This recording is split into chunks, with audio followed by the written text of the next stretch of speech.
My body had become a secret I couldn't keep. For 15 years, I was Linnea, the quiet apprentice of Master Alistair. I was the orphan he'd found in the snow, raised in this fog-shrouded manor on the coast of Maine. This place of whispering sea mist and arcane herbs was the only home I had ever known, but the home was turning on me, or rather, my body was turning on the home. It had started subtly. A strange fullness in my chest, an ache that had nothing to do with age or injury. Then came the milk, an alchemical milk, unnatural and impossible, blooming in the body of a girl who had never known a man. Alistair's wife, the Mistress Livia, was the first to notice. She was a woman of impossible grace, with a smile as gentle as a summer breeze and eyes that held the cool, deep green of the forest. She found me one morning, staring at the damp stain spreading across the front of my simple cotton dress. Her perfect smile didn't falter, but a flicker of something, alarm, or perhaps something colder, passed through her eyes. "Linnea, my dear," she'd said, her voice a soft melody, "come with me, we need to talk." She led me to her private chambers, a room that always smelled of dried roses and beeswax. The air was heavy, expectant. She locked the door. "Show me," she commanded, her voice losing its gentle edge, replaced by a sharp, clinical urgency. Shame burned my cheeks, a heat that spread down my neck and chest. My fingers fumbled with the buttons of my dress, trembling. When the fabric parted, her gaze fixed on my chest, it was a gaze of intense, unnerving scrutiny, like a botanist examining a rare and potentially poisonous flower. "Just as I thought," she murmured, more to herself than to me. "The master's work, it has taken root in you, too." I didn't understand. "Mistress Livia, am I ill?" She finally looked at me, her expression a mask of profound, tragic sympathy. "No, my dear," she said, taking my hands in her cool, soft ones. "You are not ill, you are cursed." Her words hung in the air, a death sentence. She told me that she, too, carried this curse, that this unnatural milk was a side effect of Alistair's obsessive alchemical practices, a strange affliction he both revered and depended on. Her own supply, she confessed, had been dwindling, and Alistair, he did not cope well with scarcity. "You must keep this an absolute secret from him," she warned, her grip tightening on my hands. "If he finds out, he will consume you, just as he is consuming me." To prove her point, she unfastened the high collar of her own exquisite dress. On the pale, perfect skin of her collarbone, a constellation of faint, yellowish-green bruises was blooming like poisonous lichen. My breath hitched. I had never seen a flaw on Livia before. She was the epitome of perfection, the serene and untouchable mistress of the manor. "He does this," I whispered, horrified. "His hunger makes him a monster." "Linnea," she said, her eyes welling with tears, "and now, that hunger has a new target. Livia taught me how to manage the secret." She gave me a small, porcelain teapot, instructing me to empty myself into it each morning before the master awoke. "I will mix it with my own," she explained, her voice low and conspiratorial. "He will never know the difference. It is the only way to keep you safe." The act was a ritual of shame, alone in my small room, before the sun had even touched the sea. I would perform this strange, humiliating task. The milk felt warm against my skin, a testament to the lie my body was telling. I was a living vessel for a secret that felt both sacred and profane, and I was terrified. I began to watch Master Alistair with new eyes. He was a tall man, with an air of arcane grace. His hands, which could coax life from the most stubborn seeds, now seemed like potential weapons. His quiet, scholarly presence, which once felt like a comfort, now felt like the stillness of a predator. One afternoon, he found me in the botanical garden. My back turned to him as I tended to the nightshade. "Linnea," his voice was calm, but it made me jump as if struck. I turned slowly, trying to compose my face into a mask of placid obedience. His eyes, the color of a stormy sea, weren't looking at my face, they were fixed on my chest. My dress was dry, the secret was safe, but under his gaze, I felt utterly exposed, as if he could see the impossible truth simmering beneath the fabric. "You have been flourishing," he said, a strange, unreadable inflection in his voice. He took a step closer. My heart hammered against my ribs, a frantic bird trapped in a cage. "Stand up straight, child, let me see." It was a simple command, but it felt like a violation. I forced myself to obey, my spine straightening, my shoulders pulling back. The movement made the fullness of my chest more prominent. A slow, strange smile touched his lips. It was not a kind smile. It was the smile of an artist admiring his own terrible creation. From the manor window, I saw Livia watching us, her hand pressed against the glass, her face a portrait of fear. That night, I couldn't sleep. The image of Alistair's smile was burned into my mind. A storm was raging outside, the wind howling like a tormented spirit, rattling the window frames of the old manor. A sound, faint at first, cut through the noise of the storm, a woman's cry. It was quickly muffled, but I had heard it. It came from the master chambers, driven by a cold, creeping dread. I slipped out of my room. The hallway was dark, lit only by a sliver of moonlight from a high window. I tiptoed to their door, which was slightly ajar, and peered through the crack. What I saw would forever shatter the illusion of this place as a home. Alistair, my savior, my father, had Livia pinned against the wall. His face was a mask of savage fury, unrecognizable. His hand was wrapped around her throat, her beautiful face turning a mottled shade of red, her feet dangling just above the floor. He wasn't speaking, he was drinking. His head was buried in her chest, his mouth fastened to her like a starving animal. The sounds he made were guttural, desperate. I felt a wave of nausea. This was the hunger Livia had warned me about. This was the monster she lived with. He finally released her, and she crumpled to the floor, gasping for air, her silken nightgown torn. He stood over her, his chest heaving, a sheen of her milk glistening on his lips. He looked satisfied, sated, and then his eyes, dark and wild, flickered towards the door, towards me. I flinched back, my heart stopping, convinced he had seen me, but his gaze was unfocused, still lost in the haze of his satiation. I fled back to my room, my body trembling uncontrollably. The image of his monstrous hunger seared into my soul. Livia was right. He was a monster, and I was his next meal. The days that followed were a torment of hypervigilance. I moved through the manor like a ghost, avoiding Alistair at all costs. My conversations with Livia becoming hushed, desperate strategy sessions. She started giving me small, sweet cakes, lavender honey shortbread. She she called them, to keep up your strength, my dear, she'd say, her eyes full of pity. The stress is taking a toll on you. The shortbread was delicious, the floral, honeyed sweetness a small comfort in the oppressive atmosphere, but after eating them, I noticed a change. My body began to produce the milk more abundantly, the ache in my chest becoming a constant, throbbing pressure. My secret was becoming harder to hide. One evening, I was late bringing the porcelain teapot to Livia's chambers. I had spilled some, and had to change my dress, my hands shaking with panic. When I finally reached her door, I heard voices from within. Alistair was there. I froze, pressing my ear to the cold wood. It's not enough, Livia, Alistair was saying, his voice tight with a frustration that bordered on rage. It's weaker, you're holding back. I'm giving you everything I have, my love. Livia's voice was a fragile whisper. I am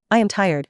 He laughed, a short, sharp, ugly sound. I will show you tired. There was a sound of a slap, followed by Livia's sharp intake of breath. My blood ran cold. I clutched the teapot to my chest and fled, the warm porcelain a sickening reminder of the truth. He was growing more desperate, and Livia was bearing the brunt of his rage, all because her supply was dwindling, and mine was growing stronger every day. The breaking point came on a day of relentless, cold rain. I had spent the morning in the gardens, the chill seeping into my bones, and when I returned to the kitchen to warm myself by the fire, Alistair was there, alone. He was staring into the flames, a glass of dark liquid in his hand. Linnea, he said, without turning, come here. My feet felt like lead, every instinct screamed at me to run, but I was his apprentice, his ward. I was bound by 15 years of obedience. I approached him slowly. You have been avoiding me, he stated, his eyes still on the fire. It wasn't a question. I have been busy, master. He finally turned to look at me, and his eyes were disturbingly clear. The wildness was gone, replaced by an unnerving, predatory calm. Your mistress, she is unwell, her essence is fading. He took a step closer, and the scent of him, damp wool, old books, and something metallic and sharp, filled my senses. But you are blooming, a perfect, unnatural bloom. His hand came up, and before I could react, his fingers brushed against my neck, a touch that was both icy cold and searing hot. I flinched away violently. His eyes narrowed. Do you fear me, child? He asked, his voice dangerously soft. No, master, I lied, my voice trembling. He smiled that terrible smile again. You should. He grabbed my arm, his grip like an iron manacle. He knows, I thought, panic clawing at my throat. Livia was right. He knows everything. But just as he was about to drag me from the room, a cry of pain echoed from the hallway.